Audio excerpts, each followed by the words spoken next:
Okay, that's going. Okay, great. We're going to get, first I'm going to go over the midterm assessment. I'm sure you'll be very interested in that. フロートレッドがどこま You で seem to have lost a few うん souls this week. あ、で、あ、そっかそっか。でもこれの隣だからさ、これの多分入りきってないんだよね、ウィンドウに。 Okay, guys. Okay, あ、 now これ大きすぎて。そう、それもありよ。 first what I want to do is I want to go over some of the ideas that I'm trying to get you to achieve. I'm trying to want to get you to achieve in this class.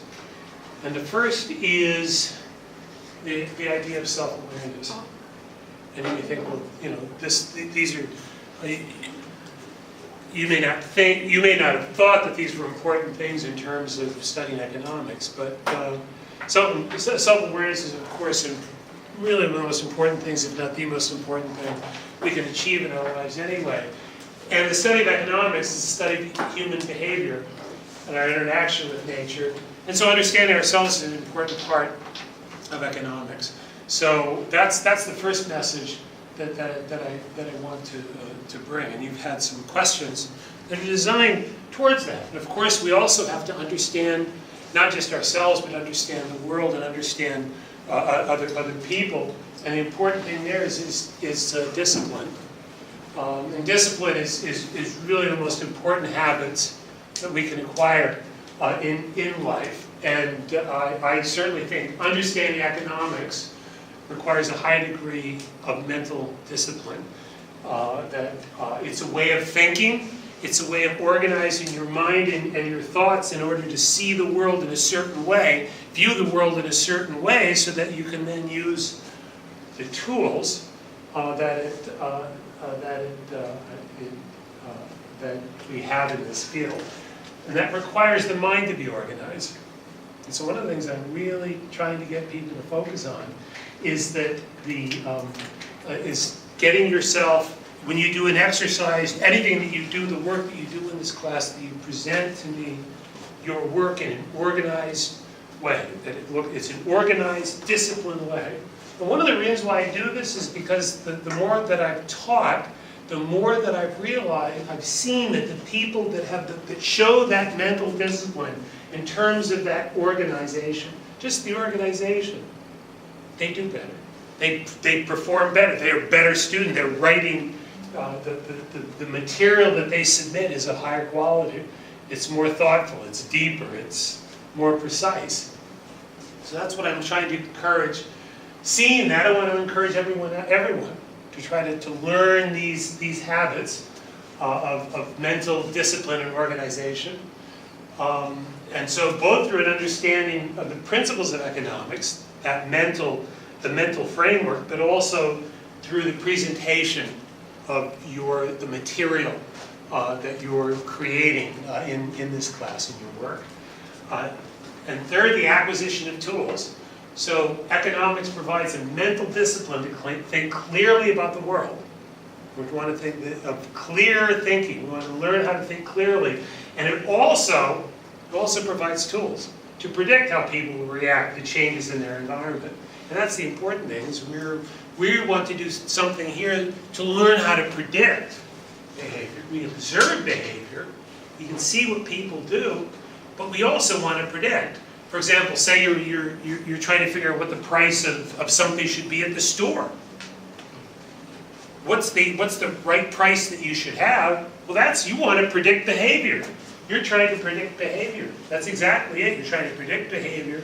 And your ability to predict how people will react to some change may mean the survival or death of your business. So these have serious implications in terms of running businesses and out there in the real world. One of the messages as a part of the tools I want to get to you is that even these basic tools, the basic tools that you can learn in this class, some real basic stuff, are powerful. I want you to understand how powerful These are. And if you can just get the mental framework, the mental discipline, the organization, and these basic tools, there's a power. It's a personal power that most people won't have, and that you can have. And you just have to go through this process. So that's what that's my that's the goal. That's what I'm projecting. That's what I'm trying to get you to do in this class. Now, so with that in mind, I'm going to go over each of the questions of the midterm assessment. I'm going to go over that. So I want you to get a feel for how well that you likely did.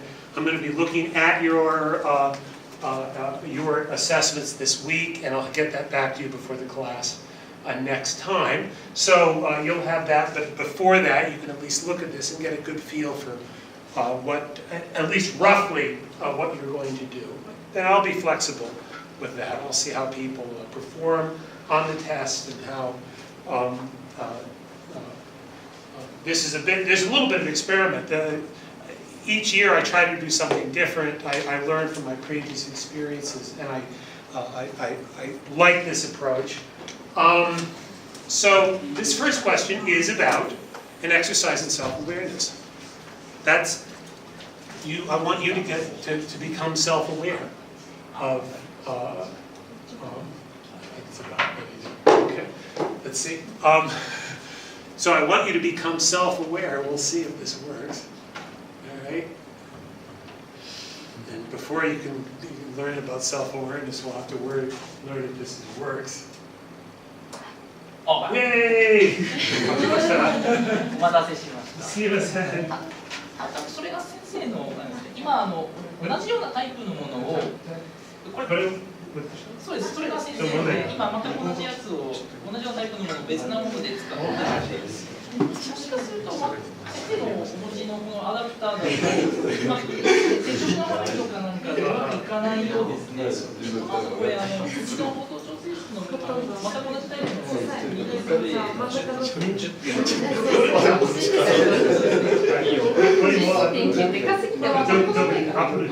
アップルで栄養を使ったやつですね。なのでひとまずうちの放送調整室のものをこの時間を出しますので、あとまた今日は3件だけですか。だから今さ、はい、そうです。で、じゃあみんなワークを連絡するときにとりあえずこの時間そうでもそうすいません。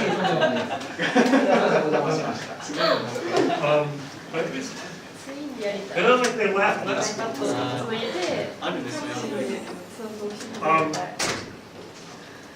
You know, it's like last year, I'm trying to, why is everybody laughing? You know, and now you're laughing again. Well, we've solved the problem, you know, and I bought this Apple. I just bought it like 9 months ago or something. Like 9 months ago. Because connection's not working. Right. Okay, so, well, that'll make it a little bit easier. Now we can get back to the lecture. I appreciate that. Okay, so I've just asked you very simply, just a very simple, the first question, it's very simple. What did you eat? What did you eat? When did you eat? When you ate it? Where you ate it? What it cost? They ask you to write that down and think about it. So to think about what your alternatives could have been. So the one thing is you have choices, and there's alternatives. A student asked me, for example, the student has observed that every week I go down and I eat soba. I get the soba. He said, well, why do you eat the soba? It seems you eat the same stuff every week. And I said, the reason why I eat the same, I seem to eat the same thing every week is because almost every week at the time that I go down, everywhere else there's long lines. So since there's long lines, that's where I go, and because it's a short line. So because I have a time constraint. So that's, in other words, that's the explanation of that behavior. And so today there wasn't, so I ate the Aoyama Monogatari. I tried something different, and you know, so it was okay. I don't know, you know, it was, and it cost a little bit more. It was 500 instead of the usual 370, and it was okay. A lot of protein. Yeah, a lot of protein. I'm not sure if that's what I needed, but that's what I got. So, but that's it, to think about it. Which would have been your second choice, your third choice? Second choice is, of course, your opportunity cost. So that's to think about opportunity cost. Your third choice, that's why I asked you to get 3, so we can figure out which one's your opportunity cost and which one's down the road, down the line. So think about why you didn't eat those meals and tell me why. Just think about your behavior. Think about your constraints. It could be monetary, it could be time, it could be taste. It could be that you ate the same meal 20 times in a row and you finally had enough. That's an idea of diminishing utility. So those are the kinds of things that I want to get you to think about in your own life, the things that you do on a daily basis that reflect this. So that's this question.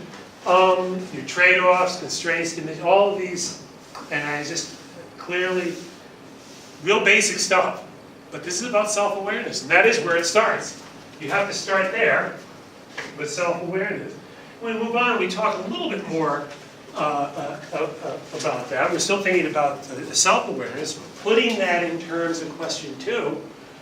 And again, just when I asked the amount of satisfaction you experience for each pair of goods, that's your clue. Your clue is we're looking at pairs of goods. So we have a tool.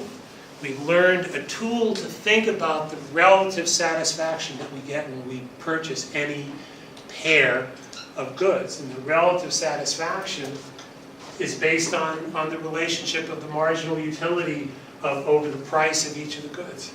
And that when we're maximizing our utility, when we're choosing optimally, when we're making a rational choice, and the assumption here is when you go to the store and buy something at the convenience store, you're making a rational choice. You're not crazy. Now, I suppose if you went and you were drunk, then you might not be making a rational choice. But if you weren't drunk when you went out and bought those things, then you're probably thinking rationally. And the ratios here are going to give you a clue. The price ratios give you a clue of the ratios of the marginal utilities. So that's the basic answer. It's quite simple, but it also requires you to be able to think clearly about that. As I said, that's your clue for each pair of goods. So we know from that your marginal utility of X over your marginal utility of Y is simply the ratio of the prices Px to Py. That's it. That's what it is. It's very simple. Simple. That's it. That's the rate. That's the ratio of the prices. The one costs twice as much. Well, then it must be the satisfaction that you got out of that is twice as much as the one that was cheaper. Otherwise, you wouldn't have paid twice as much. That's why you paid twice as much. You didn't have to pay twice as much because you could buy something else. If you bought that, then you had to get, by definition, something cost. If you paid 300 yen for one item and 150 for another item, but it must be that you got twice as much satisfaction out of that you paid 300. That's it. Now maybe you have never thought of it that way, but that's the point. That's why you do it. That in itself helps us to think about and measure satisfaction. We can't measure this, but we can measure this, and economic theory connects the two. It says that they're connected. And that when we're optimizing our behavior, when we're behaving optimally, when we're behaving rationally and doing the best we can, and following our ability to do the best we can and achieve the most satisfaction, then that's the case. That's simply the answer that I'm looking at. I do want to point out though, is that, and the reason why I said why you would choose to purchase these items at a convenience store when you could have purchased them at another store. Well, quite often, if you're buying something at a convenience store, it's because there's other things that maybe it's available at another store, but it's late at night and you can't get there. maybe it's around the corner, or maybe you were here at school and you didn't have much time, so you had to pay a different price, a higher price. But in that moment, this is still true. That moment, that's still true. But it's also that I want you to think about the total cost of purchasing a good includes the non-monetary costs. So that if you wanted to go to another place, you could go to that other place and get at a store that may sell the good more cheaply. There's always, if you're buying from a convenience store, there's always some other place that costs less. Almost always. And so but getting there, you may have to travel. You may have to take time. Those things are costs. No, we're not taking that into account. Here, and in much of what the work, the things we do in this class, we don't take that into account. But really underneath that's there. So it's a little bit of a complication. It's something that I will talk about a bit later this semester, and maybe, and also next semester, the effect of space, the effect of space, of distance on economic interaction and economic choices. So that's the second question. I think it's very straightforward. Again, revolving on self-awareness. This one is now, I want you to think about something, items that you just purchase every day, or you may purchase or you see, and if you don't buy this, there's items that you buy yourself that you could relate to. These are just common items that are available at any grocery store, and these are kind of approximately the prices. And so let's say, so one of the things here is, there's a couple things that I'm looking for here. And one is to just take some very simple information. This would be readily available. I mean, you could go to a store and say, gee, how much of that do you sell on that day? And on the discount day, how much do you typically sell? How much more do you typically sell? And with those two pieces of information, and if they told you, you could put together a demand curve. Put together a demand curve. That's enough to do a demand curve. At least it's enough. It may not be it may not be a perfect demand curve, but the acquiring the information would cost almost nothing, and you'd be able to make some estimation, some reasonable estimation of how consumer responses to different changes in prices. Now this I just made up. I have no idea. I'm just making some numbers up in terms of, not the price. The prices are approximate, but the point is what I'm making up is what the change in the demand would be. I don't know, but it seems reasonable. And if that's true, then yes, that's the demand curve. I would be able to come up with a very simple demand curve. Now, the thing I want to point out, you'll see this. That looks, oh my goodness, that looks like really. That's really complicated. The point here is that you don't, that's just, I'm showing the mathematical way to do it. And if you can do that way, that's fine. I mean, that's fine, it's mathematically precise. But the great thing is that we have all kinds of tools. And particular, and I do the same thing myself. I use Excel. I say, okay, well let me just go Excel and just look at the changes in the prices. I might not bother to figure this out. And usually I wouldn't. I'll just take that and use Excel, go whoop, whoop, and just get that. It doesn't matter. Excel's fine. The point is, you can use Excel. If you answered it and you made a graph, and the graph was very clear, and you showed where the intercepts, the intercept lines, and it was correct. I don't care. It doesn't matter. That's the point. The point is they're all tools that give you the same answer. You don't have to do it this way. And I'm not going to give people, as long as the answer is correct and the logic is correct and you use the correct approach, whether you do it this way, whether you do it with Excel, or whether you draw, have a line clearly drawn in a graph that makes sense, is correct.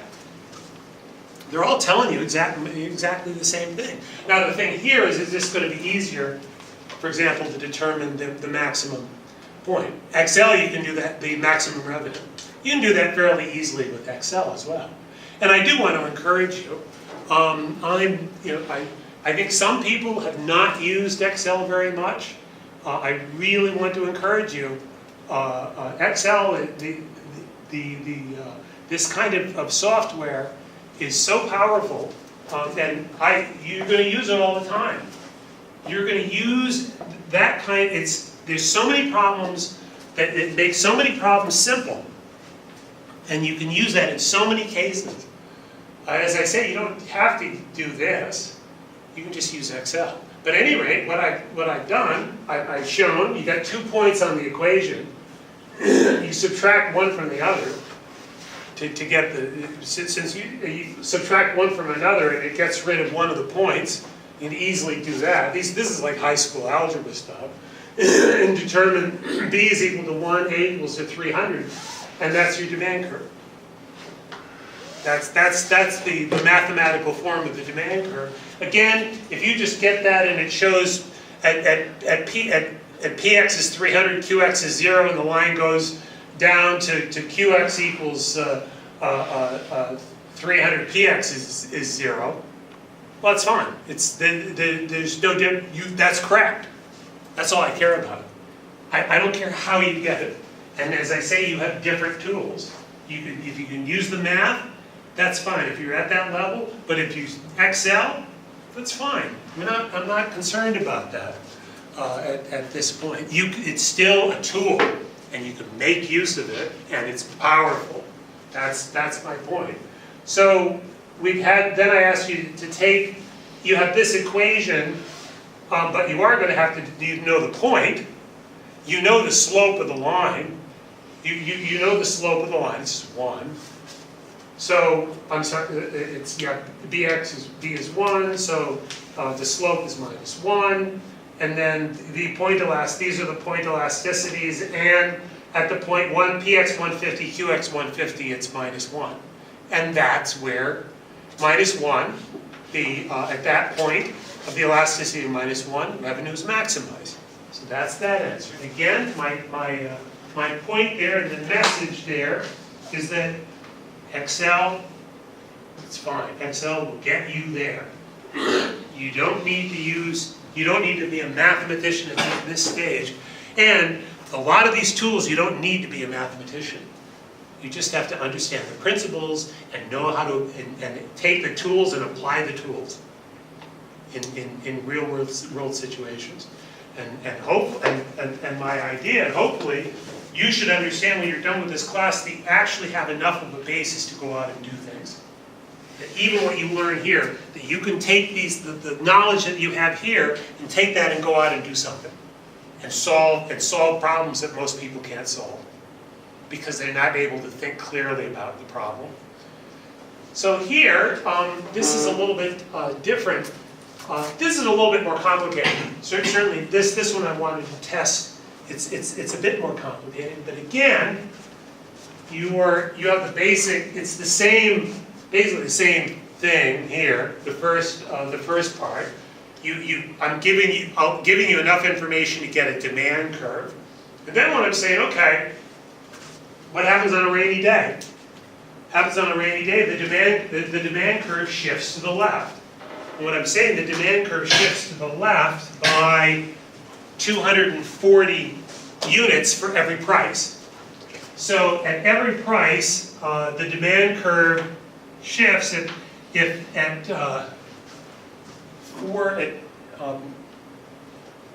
a price of 500, there's 400 packs. So 400, 500, it shifts by 160. It shifts by 40% by 400 by 40 is 160. So it shifts to the left 160. That point is 240. That's 240. And remember, the price doesn't change. That's the point. We're looking for the same price. So the same price, and all we have is that same angle. It's the same angle. That's it. And again, you could do that graphically. You can do that with X, you can do it mathematically, but you can use it with Excel, it's a lot easier. It's a lot easier to use Excel. So why not? I don't care. The point is you can use whatever to get an answer. The mathematics helps you to understand it on a deeper level. So if you're going to become a professional economist, you're going to want to understand it at a deeper level, but you could be a practicing economist and just be able to use Excel and understand the principles. That's fine. And that's what the message that I want to get there. It doesn't have to, I'm not trying to make it complicated, I'm trying to show you how simple it really is. It's not complicated. Everyone here in this class can do that. Now that you know, and if you didn't know, now hopefully you can see that. And you learn from that. That how simple, and this is something you could observe. And so then, what do? Well, then you're basically, you're taking, you have to find, since you have to sell the 400, you have to take 400 and find this point. Where is that point? What's that price? That's it. That's all I'm asking. That's the real basic stuff. But you have to think clearly about it, and that's the point. You have to learn how to think clearly. If you can't think clearly about it, then it's an impossible problem. And if you can think clearly, you'll say, goodness, why did you make it so easy?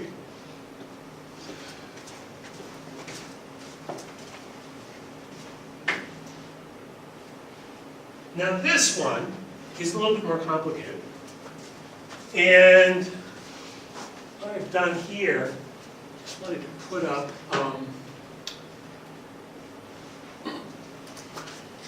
but you already did this. You already did it the week before. So this, you already have this. Same equation. I'm just asking you to use a little bit different. Just a little bit different. This is where you need to use Excel. I said do a quarter hour. That's a screenshot I made. You see the quarter hour. So all you gotta do is put the quarter hours on Excel, just type it in. But you gotta come up, you have to come up with the, you have to code the equation. You have to code the equation that comes out of this. You have to code that in Excel. And you see what I've done here? You see what I've done here? I've just got to put the code. There you are, there's the code. It's right there. Do you understand? You understand? You don't understand? Is this the answer? Sorry? Is this the answer? Yeah, the answer is, here's the answer. See, this is the utility. Remember what I said? And I said in class, I said, remember, I said, you're going to get a certain utility.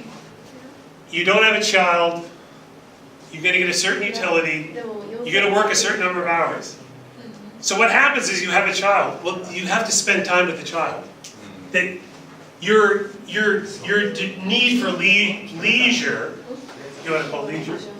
Is, can I calculate it without Excel? of course. Okay. So because Yeah, that's fine. You could any way that gives you. That's fine. I'm just showing you how simple this is to do this in Excel. Yeah, no, you don't have to do it in Excel, but whatever way. But the point here is that Excel is simple, is quite simple to use.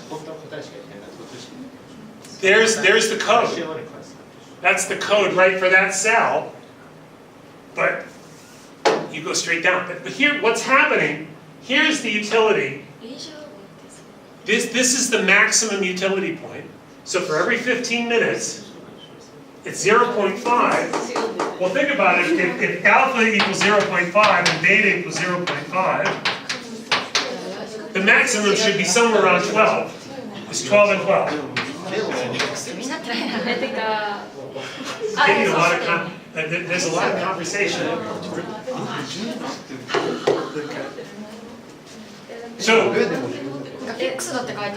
So this is the utility. This is the utility from 2,000 an hour and 0.5. All you do is plug that and for 12 hours. Now the point is that if you have a child, what I'm saying is that you don't want to be you want to have as much happiness. You want to be as happy after having a child than before. Now we're not saying anything about whether you get happiness from having a child, but the point here is that you have to spend more time. You have to spend more time. And in order to get about the same utility,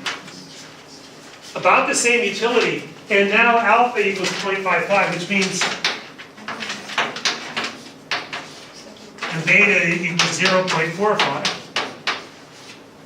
So now you have to spend more time. So it's going to be more than 12 hours. So you'd expect that. You expect that if it's even, it should be about 12 to 12. That should be kind of like, not 12 to 12. The first year, the beginning. Because if it's 0.5, if they're the same 24 hours, it comes out 12 to 12. That's actually the basic. But the point here, is that now, in order to, here it is, that's the wage. That's the wage that you need, 4,600, to earn about the same. And now you have 13.25 hours of leisure and 11.75 of work. So it means you can't work as much.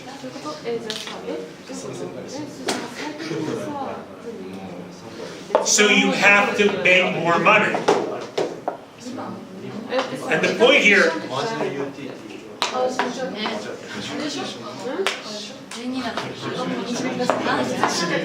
so there you see about the same utility.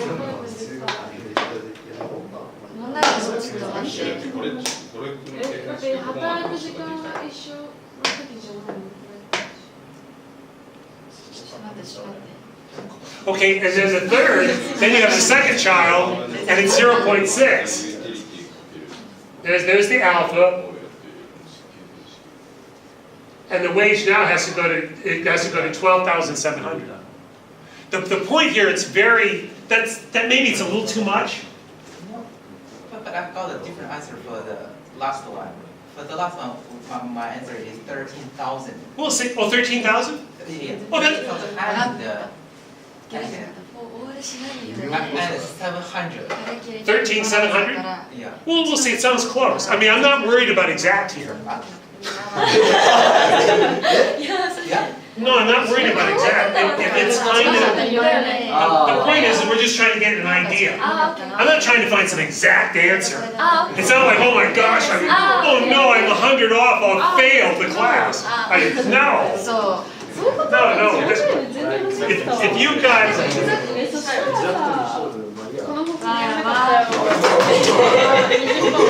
this is close. I'm just looking for close. I'm looking for close. I'm not looking for exact. I'm just looking for close. I want an idea. So here's the point. Hello, guys. All right, Guys. Here's the point. Here's what I wanted to teach you. The idea. The idea is, you see, just having one child, even though it doesn't seem to have a big impact on your demand for leisure, you have to earn more than twice as much. And I think what you'll find out in real life, you have to end up earning a lot more. You have to end up earning. You have to earn a lot more to have it. And the second child, you want to figure why in Tokyo most people don't have a second child. That's one reason. It's just the complications in life. And that gives you at least some idea. This may not be exact, but the point is that having an extra child you need a lot more wage, because you have to give up work time. You have to. I mean, that's reality. So this is the impact. That's the impact of it. So I suppose the point is that, oh my goodness, if you're going to have children, you better run out there and make some money. You know.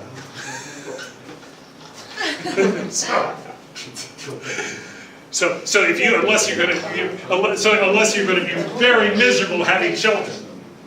So I hope that was the lesson there. Yeah, that's the same, right? As I say, you calculate it to the nearest quarter hour and the nearest 100. That's it. And if it's close, you know, this is not. These are all just approximate. That's all approximate. You know,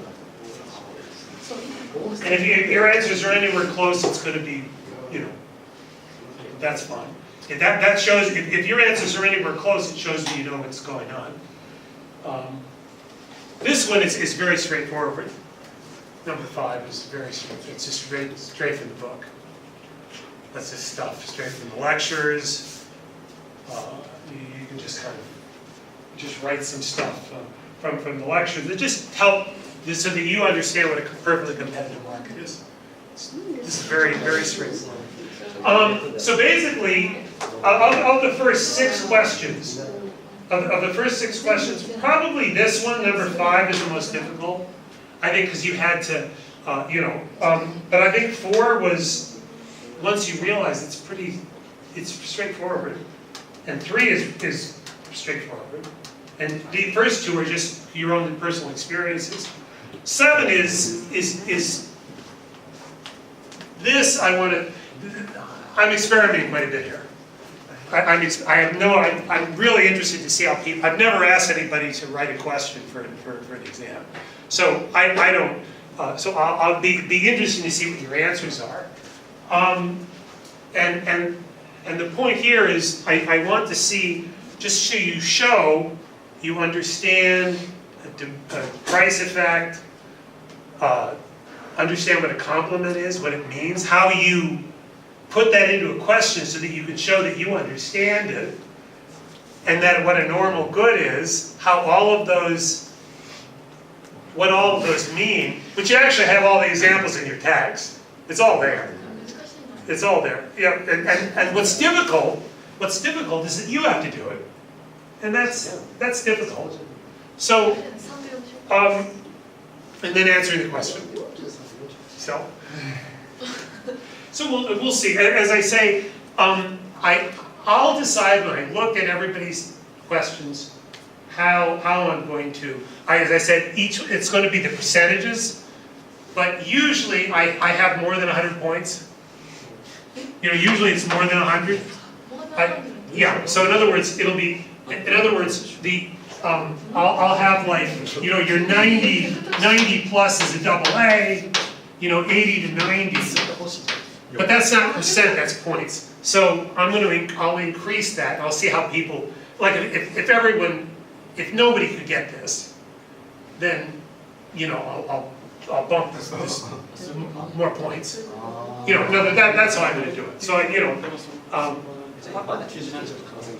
want people to succeed here, and also this is a bit of personally, this is a bit experimental. So I have no idea how the students are going to, how you're going to react to that. This is the way to find out. So that's what we're doing here. So that's the midterm. Hopefully you've learned something. If you do well on this, well then I think you're learning a lot about economics. You're learning a lot. You're going to come out of here and you're going to be able to use these tools. You're going to realize you're learning tools, and that you can use it in real life, in the real world. And that's what this is all about. Is that process, the self-awareness, discipline, and acquiring the tools in order to take the self-awareness and the discipline to gain the skill. And the skill of the personal power. So that's what this is all about. So, with that in mind, we'll move on to the material in today's class, and I want to talk about returns to scale. And I've introduced the topic last time, and I think this was about where we were when we let off.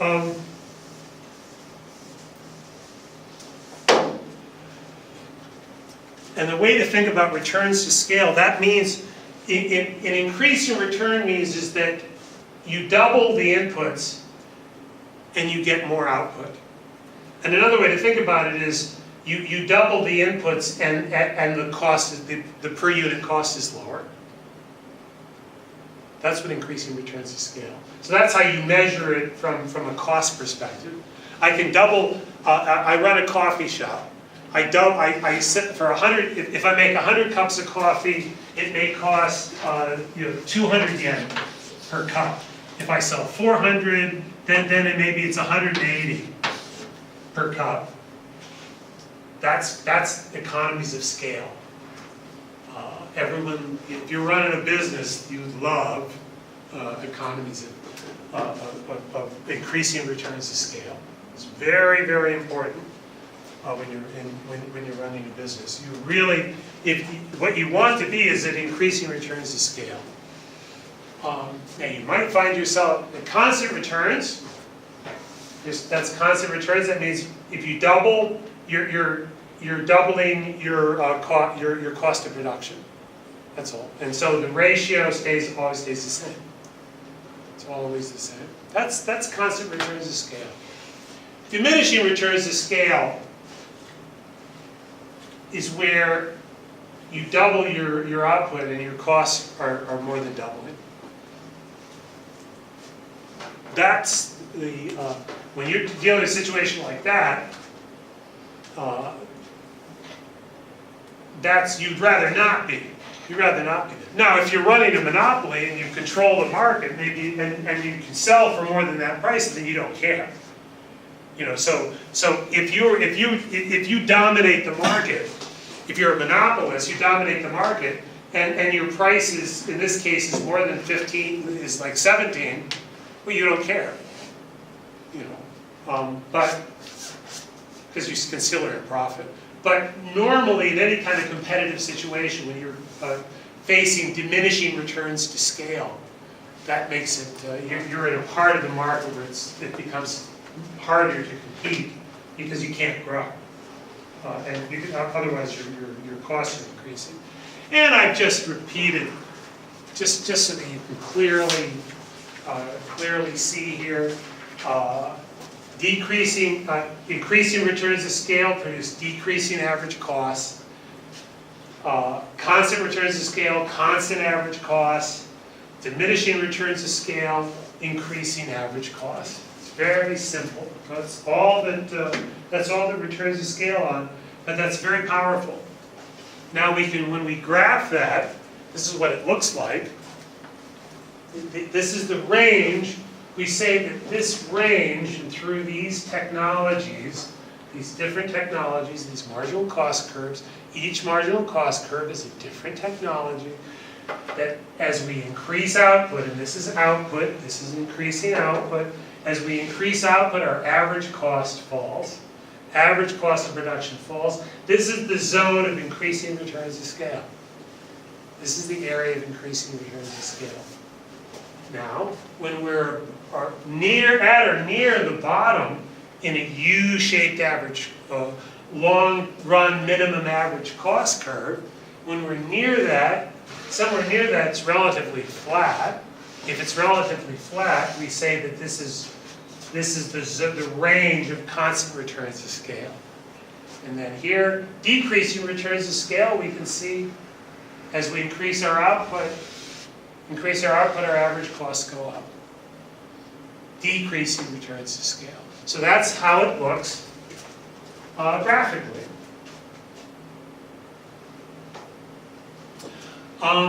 These are some examples. You've seen this picture before, but I'm going to use it in a little bit different context.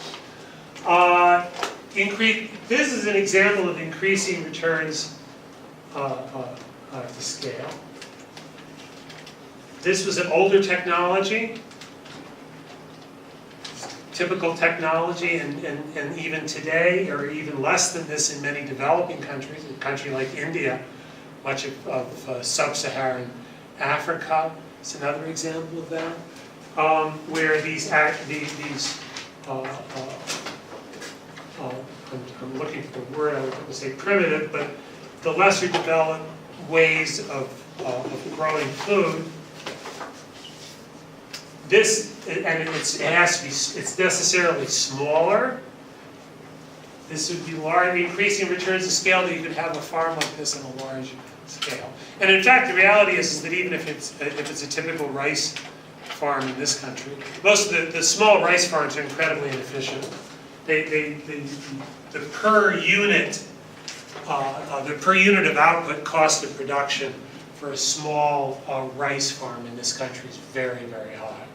It's much higher than, there are increasing returns to scale, and in fact that's what we're going to see as the older farmers die and there's fewer farmers that take their place. We're going to see consolidation of the farms and there's going to be increasing returns to scale in the production of rice in this country. That's what's going to happen.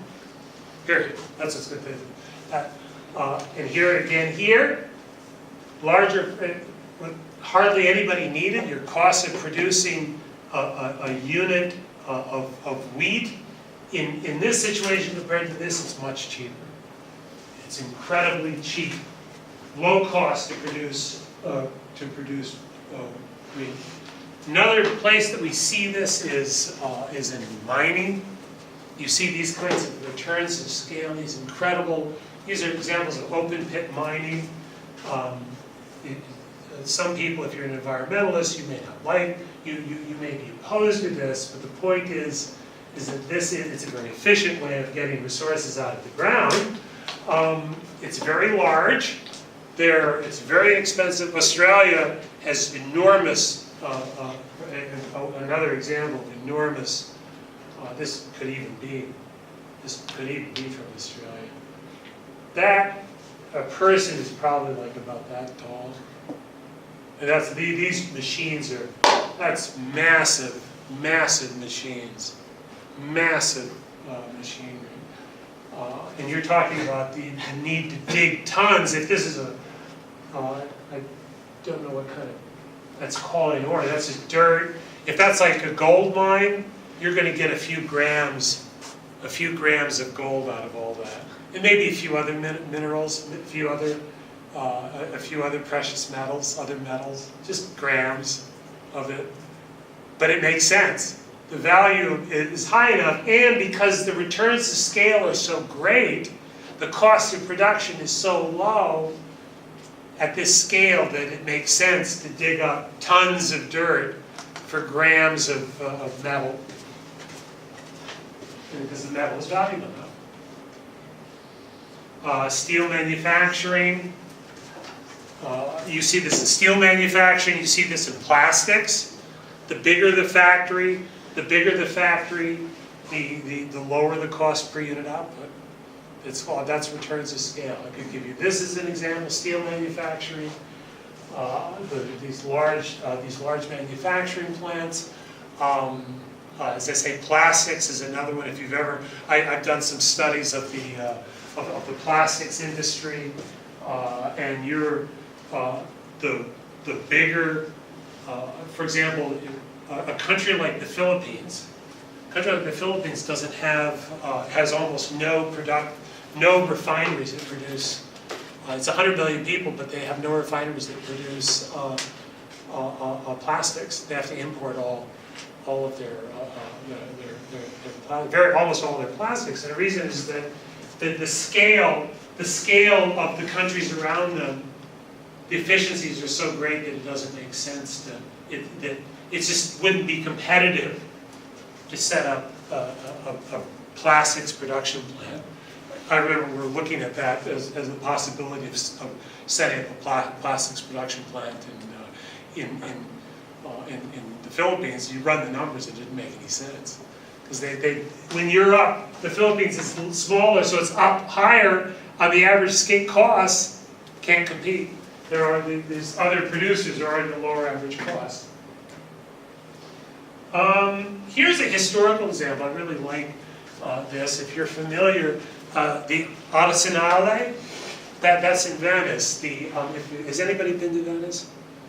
It's a wonderful city. It's one of my favorite places in the world. This is an example. One of the great things that I like about it is that this is a city that 700 years ago was incredibly powerful. And what they did was they consolidated, so the point here is that these principles aren't new. They consolidated, they had their ship making was scattered throughout the city around the year 1300, more than 700 years ago. So what they did was they consolidated in one place, and they created efficiencies of scale, so they created scale economies, and they were able, and you're talking about where 600-700 years ago, they could produce, and you know the word arsenale, arsenal, that comes from arsenal, or the English word arsenal, or the football team arsenal. Arsenal is military power, and it comes from the Venetian arsenale. They could produce 600 years ago, a warship in a few hours. They would bring people in. And visiting kings and all. They said, "Here, watch. Here, come back and they start working and they say, okay, come and bring them back like 3 or 4 hours later, and it's all done." How intimidating that would be. That you could produce a warship in about 4 or 5 hours. Wow. And we're talking about 700 years ago. That's military power. But the thing is, the point is the idea was increasing. They took advantage of increasing returns of scale, consolidating. They consolidated the manufacturing operations, put everybody together, mechanized it. It was something like an assembly line, not quite, but at least the idea, some of the idea of an assembly line. And they had about a 5,000 workforce. Yeah, we're talking a big operation. So this is not new. These ideas aren't new. But also, you see this we've got back to our ants. Ant colonies start out with a queen. Now, there's one ant. She starts laying eggs. The colony grows. I assure you, as it's growing, the reason why it's growing is because it's experiencing increasing returns to scale. In other words, the cost at which they can produce, the cost at which they can support the colony to build the infrastructure, because that's what their colony is. Their colony have to build the underground or above ground.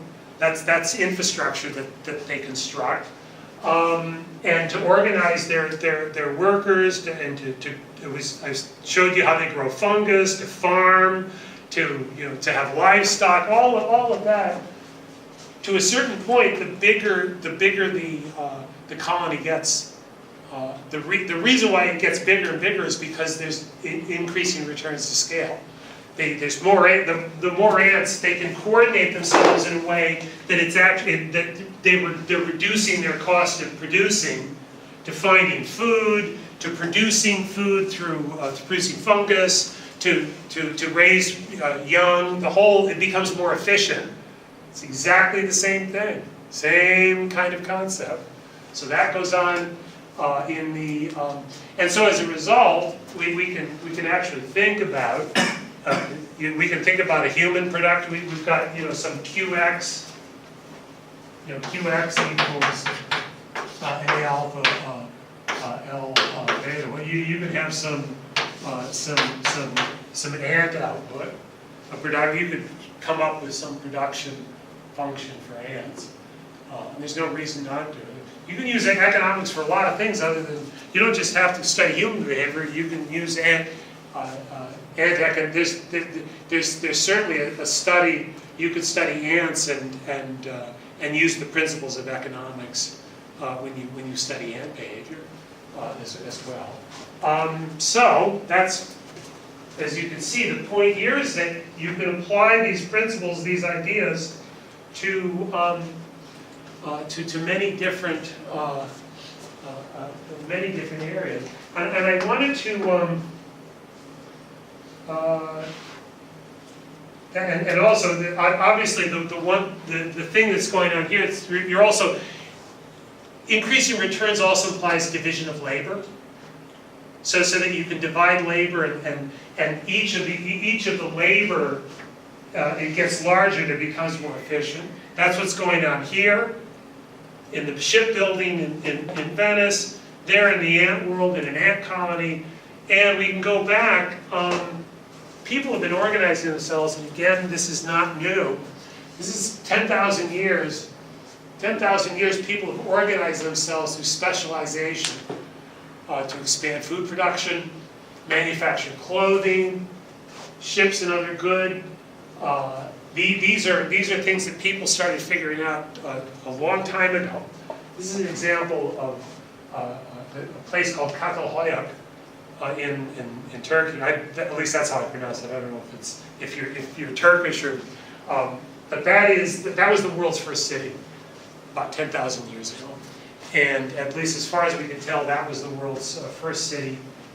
Quite fascinating findings that are going on there. It's an ongoing archaeological work, but really fascinating stuff. But these were the first people that started figuring out the increasing return, the advantages of increasing returns to scale, the advantages of living together, and created the world's first city. So this here. Here was Ur in Iraq, which was probably about 6,000 or so years ago. That be a mid-sized town now, but it was quite organized. This was the layout of the city. It was in walls. It probably would have been this way about 5,000 plus years ago. It would have been like this. More 5,000 to 6,000 years ago. It would have been like this. And they had on the river, and they used the water. They diverted the water. They had the boats. They had a canal to go to the Euphrates River. They had all the housing, the government, and the temples there. The boat that could go through right through the town, all that. One of the interesting things also, I was reading about. If you read about the history of this civilization, they had large-scale textile, clothing manufacturing, and I've read about how they had factories.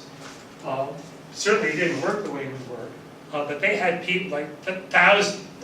One factory or one city had like 16,000 people that worked in the textile industry, and they worked in factories. So they had factories of people making clothing. This was more than 5,000 years ago, or about at least 5,000 years ago. So people have been doing this for a while. These people have understood these principles of increasing returns to scale for quite some time. Mechanization is an important facet of increasing returns to scale. Now, we have the basic, we've seen modern machineries, the modern industrial era, of course, since since 1750 or so. We've seen tremendous advancements in mechanization and the use of power, the advancements in the use of energy and power. But these are mechanization, it's defined as a process by which human beings create devices that enhance or replace human labor. And people have been doing this for thousands of years. If you've heard of what simple machines are, the lever, pulley, wheel and axle, inclined plane, wedge and screw, these are thousands of years old. That's an image from Mesopotamia, from Ur, same place, 4,500 years ago.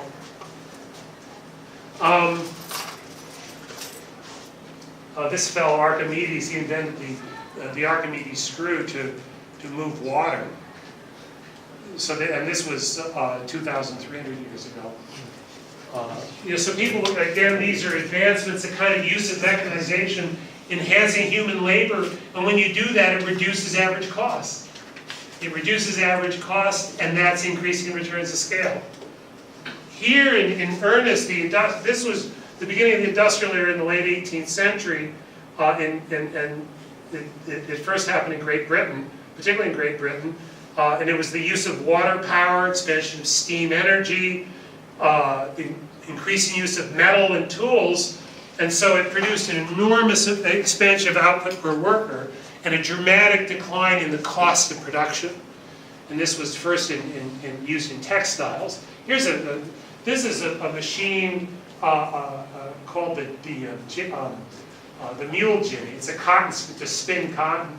before this, they had machines, but they were much simpler. This one was a mechanized, it could use power, non-human power to turn it. And it said that, compared to the existing technology at the time, this increased worker output by a factor of 40. Workers could produce 40 times. Running this machine could produce 40 times more cotton yarn. In other words, they produce, say, 1 kilogram of cotton yarn with the old method, new method, 40 kilograms in the same amount of time. Imagine what that did. Imagine the dramatic reductions in costs, average costs. This enabled the Industrial Revolution, these kinds of things. Absolutely had an enormous impact. We'll see other things did as well, though. Other factors played a role. Because there are limits. There are limits. If there weren't, we've accomplished an incredible amount anyway.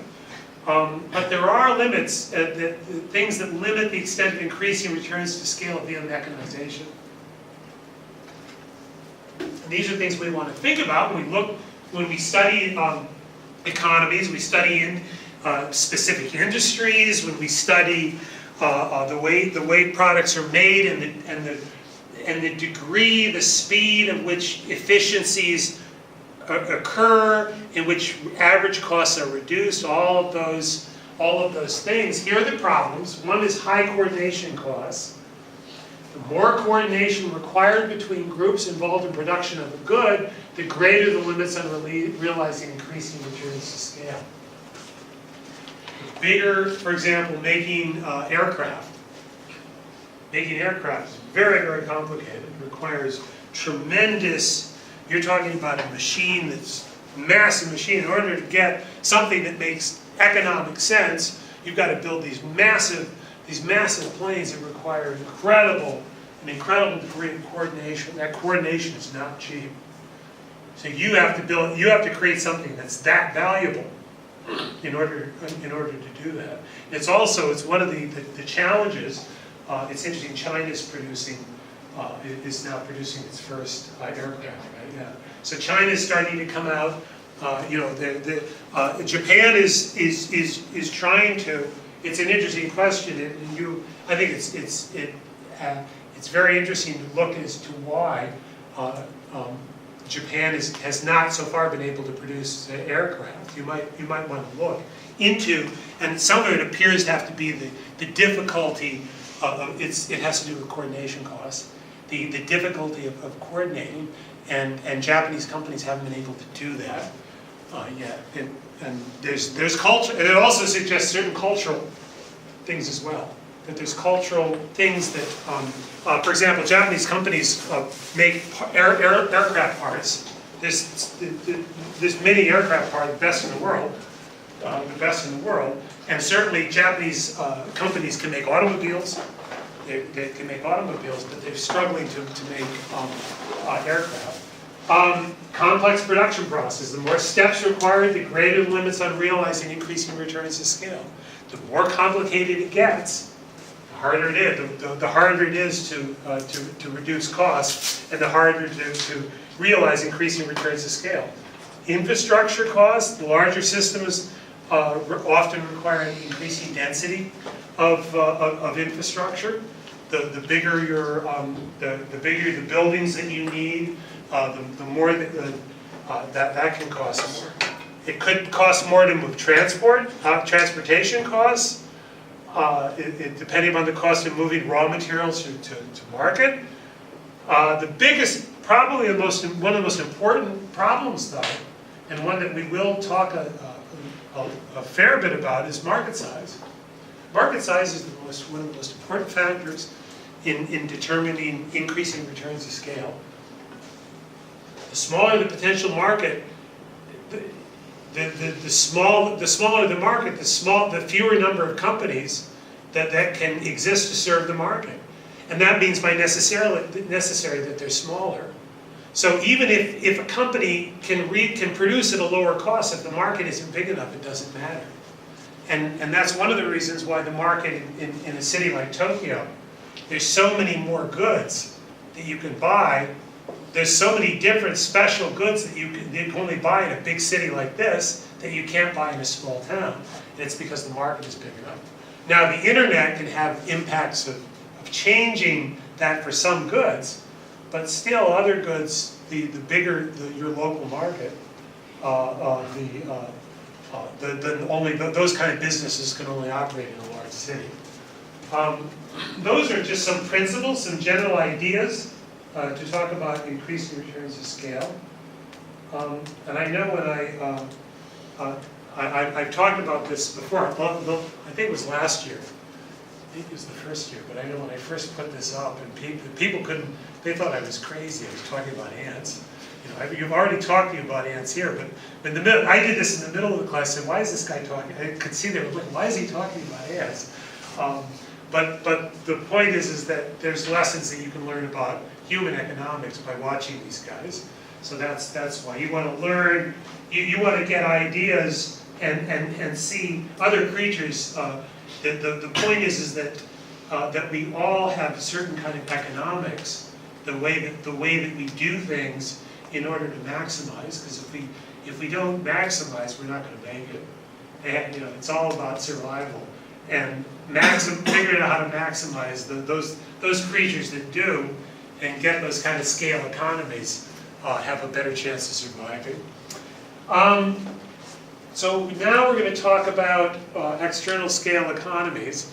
And as I say, this is one of my favorite parts of the class, because this is my own field of urban economics, urban regional economics is very much interested in the effects of external scale economies. And those are scale economies experienced by the firm, but which are outside the firm's control.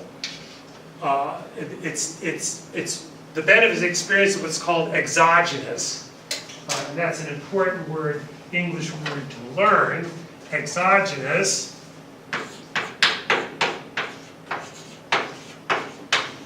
If you can read my writing, exogenous means outside. It's literally outside of the X. That's the Greek X, outside, other, X. So that's the root of that word. But exogenous, it means outside. And here we're talking about the benefits are exogenous. They're outside of the firm. But they're benefits that, for example, a good example of that is you want to see the example of external scale economies, go walk over to Montesanto Udari and go up and down, you see all those shops. They're all competing. The reason is that they attract a large number of people. They're competing with each other, but all of them being there, it attracts a large number of people. That if there was only one store there, maybe no one would come. But they're all there and lots of people come. That's an example of an external scale economy. And it's to the benefit of every firm there, but it's outside. The benefits are produced outside of each firm. They're not produced by the firm, it's produced outside. Together they produce it. So they're competing, but they're producing an advantage. So even though they're competing, they're producing an advantage. And so that's why they're all together, even though they're competing. Because it's to their advantage, because they're creating external scale economies. That's what's happening there. Exogenous, as I said, that's the exogenous. This is a very important word, positive externality. And it's the same as external scale economy. You'll see, I'll use it, you'll see this term. If you see positive externality or external scale economy, you're talking about exactly the same thing. It's something outside of the firm, or household, for that matter, that produces a benefit that each member can take advantage of, but which no member individually produces. But collectively together they produce the advantage.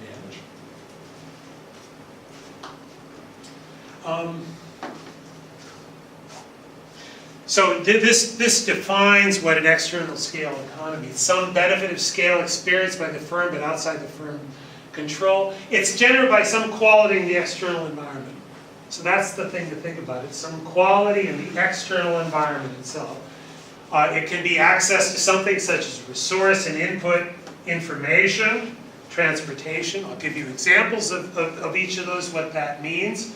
And I think, and many economists all think as well, that it's probably the most important economic force driving global economic growth over the last 250 years, is external scale economies. So this is a very important topic in economics to understand. And we're going to go over each one of these in turn.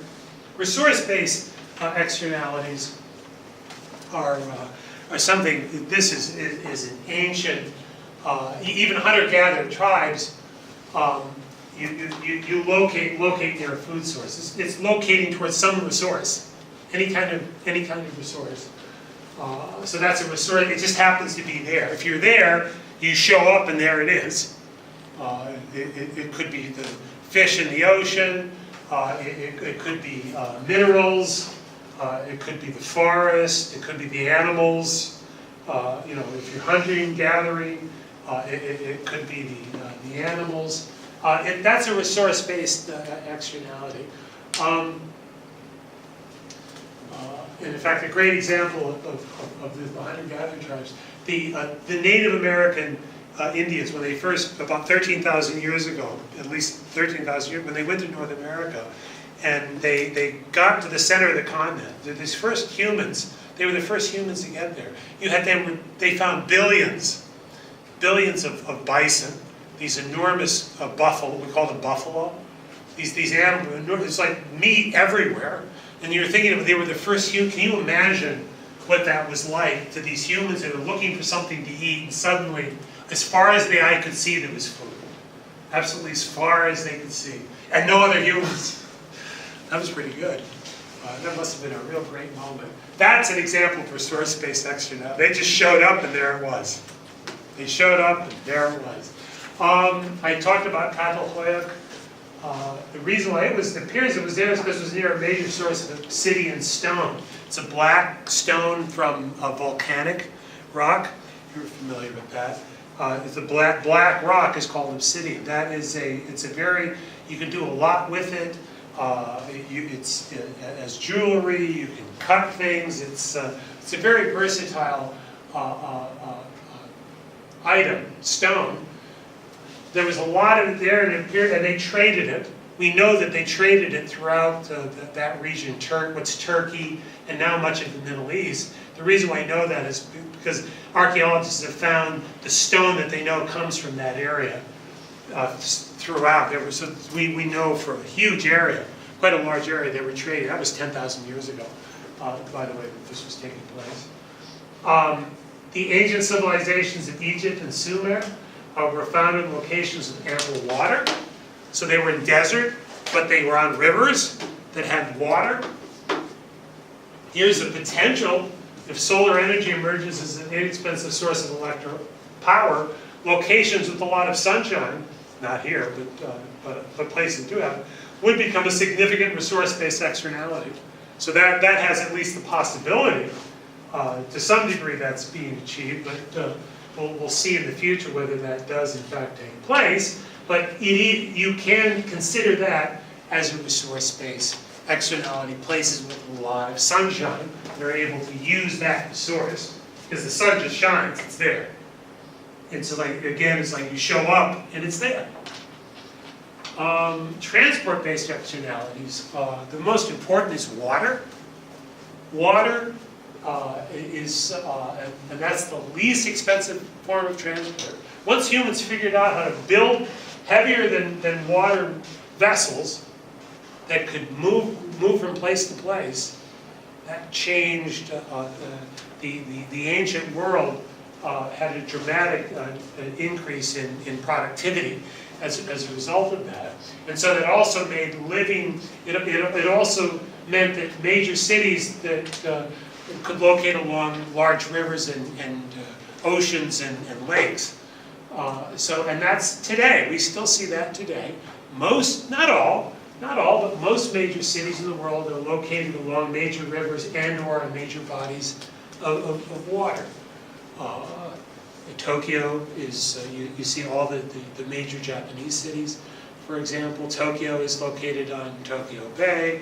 Osaka, it's located on a bay. We'll see a little bit more of that, in fact. Nagoya is a little bit more, all of those are protected, have protection, protected area. You see that in other major cities, most major cities in the US, again, the same thing, rivers or water.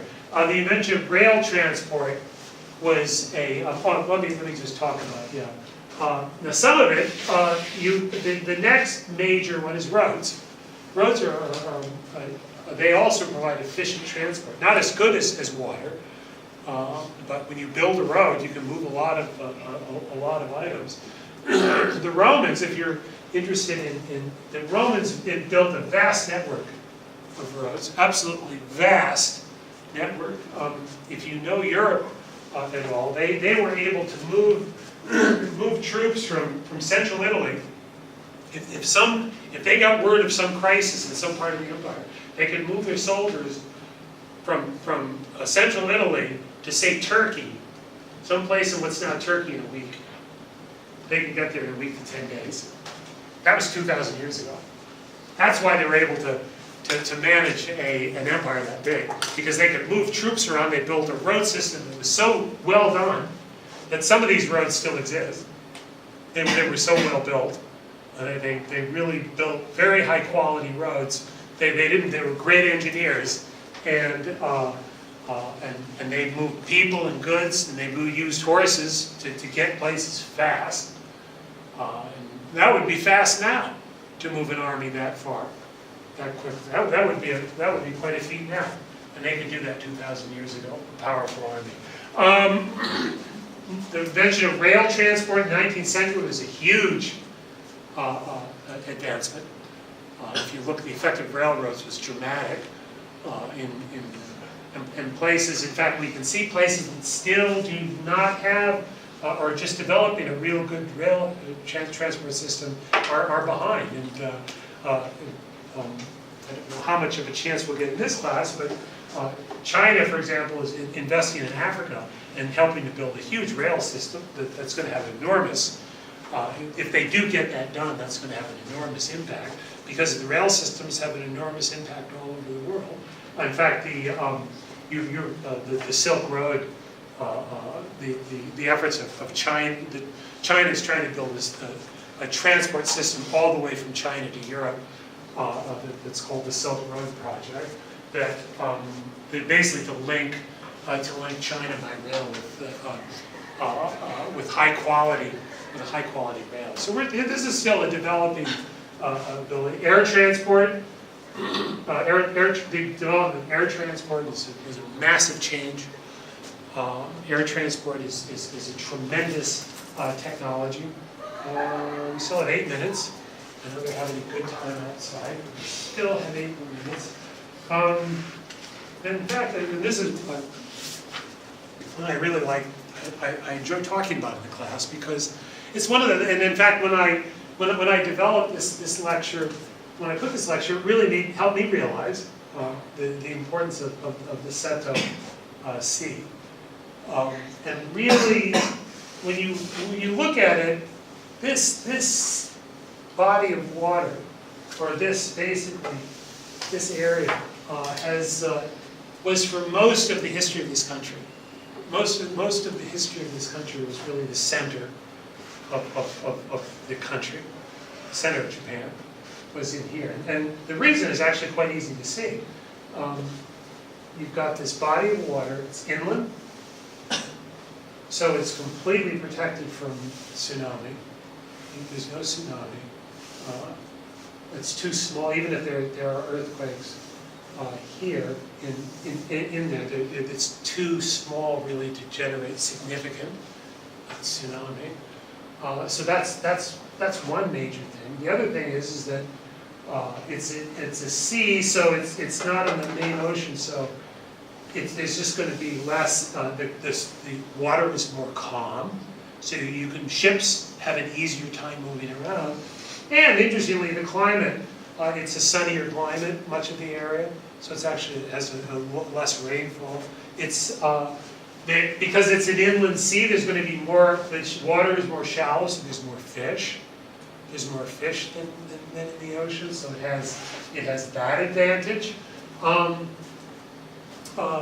as I say, it's very friendly, very easy for all of these cities here to transport, to ship goods back and forth between each other.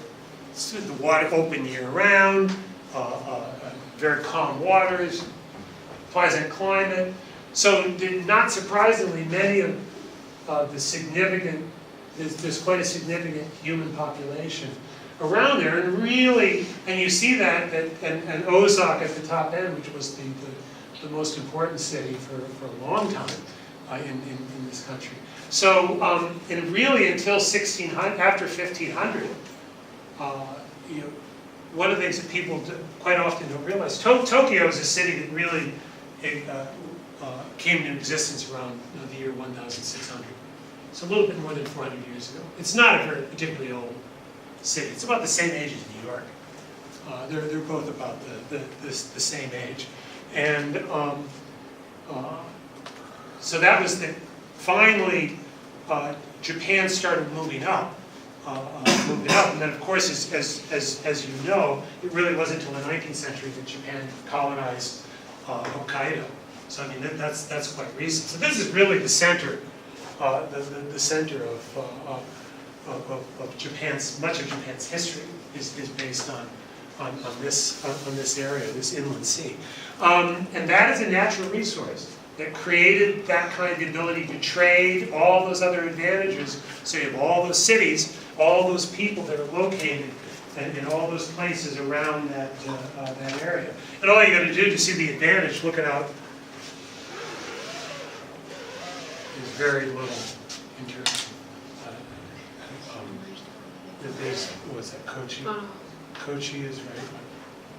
I'm trying to remember, is that Kochi or is it there? Anyway, it's somewhere there. It's I've been there on a boat. I didn't get off the boat, but I know it's there. But there's not much else there. It's along the coast. There's not much, and for that reason. So I think that's an important thing to keep in mind if you're interested in the historical economics of this country. That's an important consideration. Is the sea. I talked a little bit earlier about Omotesando. Ginza is another example. These are market-based externalities. Markets are an externality based on human interaction, and they're created when competitors locate together in a single location. You see restaurants tend to cluster in districts. You go around, Akasaka, Shibuya, Shinjuku, Ginza, Asakusa, Ueno, they're all over. They're all over town. All of these kinds of areas with clusters of restaurants. The retailers, I talked about Omotesando Dori. That's the example there. That's the Prada building there. A lovely bit of architecture, one of my favorite buildings in Tokyo. That's the Ginza. So Ginza, you know well. There's a dramatic idea of clustering. All of these retailers that are clustering together, and even with the internet, it doesn't eliminate that. There's an experience that you can't get on the internet in terms of going to a place like this. So people will continue to go to that. They'll adapt. Places like this will adapt to the internet and offer something a little bit different, because people don't necessarily have to travel there to buy normal goods or ordinary goods, but there's something different to still keep it a destination. So these things are going to continue, and the reason is that when the stores cluster together, they create external externalities, external economies of scale that everyone can go shopping there, and at a very low cost of movement and time, sample, get an idea of all the goods that are available for sale. It's a very traditional, it's a very old idea. Here's a very, very important idea that now drives the economies of modern advanced cities in the world, and that is what's called information-based externalities, otherwise known what we call agglomeration. Well, agglomeration economies aren't just information-based, but the most important agglomeration economies that exist now in major cities are the ones that come from information. And basically, that you see these gigantic clusters. There's Midtown Manhattan here, this incredible complex of high-rise office buildings in one location. You see this all over the world. Hong Kong, you get pictures of Hong Kong, Shanghai, major city after major city. You see this kind of clustering. And why? What's going on there? People can get together, and people that have specialized or that do business, certainly if it's banking or venture capital or information, they can cluster together and benefit from being close together. And I can assure you from my own experience in doing business, when you're in an environment like this, it's easy to go out and do deals because the deal makers are all out there, and you can go talk to them, boom, one, you can just go meet people. If you wanted to try to do a deal, some type of transaction, that's a great place to do it because it's very efficient. I mentioned to some students, I was talking earlier, one of the Tokyo used to be a very inefficient city. It's much more efficient now. There's much more at the center. When I first came here 25 years ago, now 2 days from now, it'll be my 20th, June 17th, 1992, I came to this thing. So that's 2 days from now. Yeah, who could think of it? Huh? I don't believe it either. But when I came here, it was the office market, the businesses were scattered all over town, and doing transactions. You know, I started working in the real estate business and it was terrible. You'd have to go all day long, and you could only have 1 or 2, 3 meetings. Go to a city like Hong Kong, just boom, meetings all day long. That's a big, and that's one of the things that you have here. We'll close there, and we'll start out with that. We'll continue on this topic, this topic next time.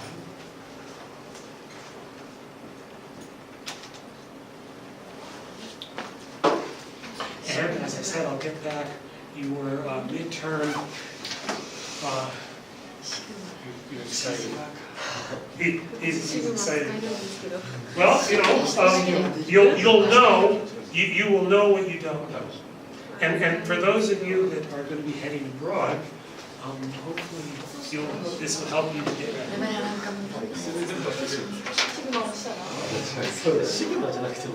そうだ、シグマって入れて、シグマって自体で入れられるのか。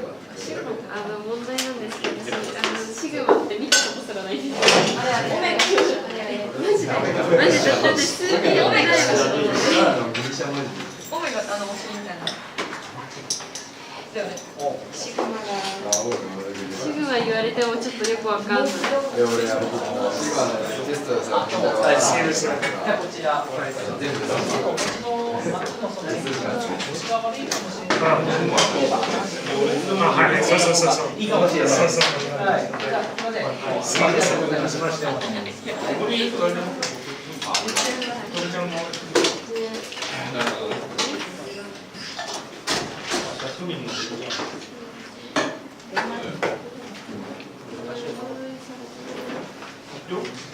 8番。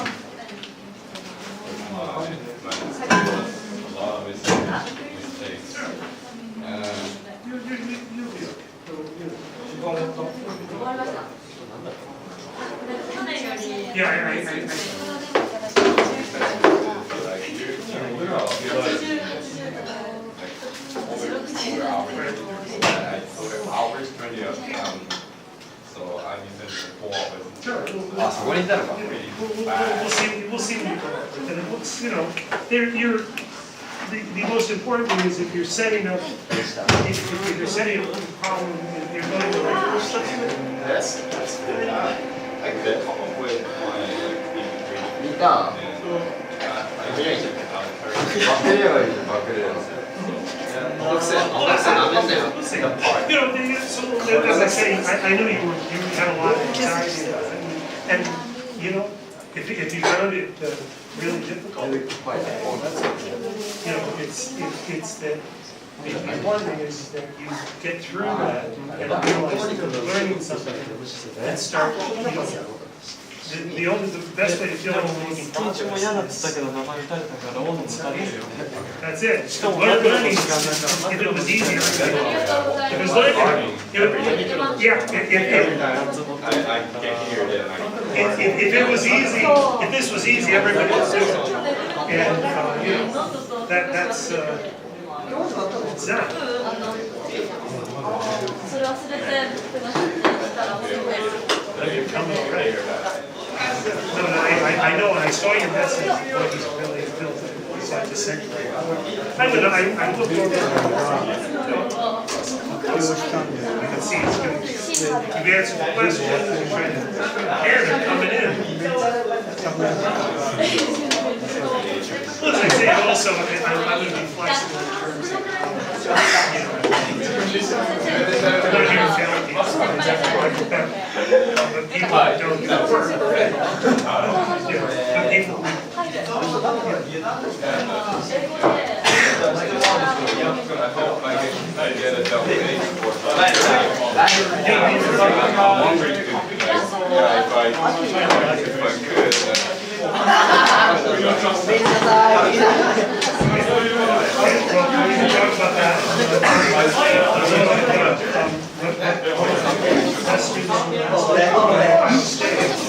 yeah, and then this fall.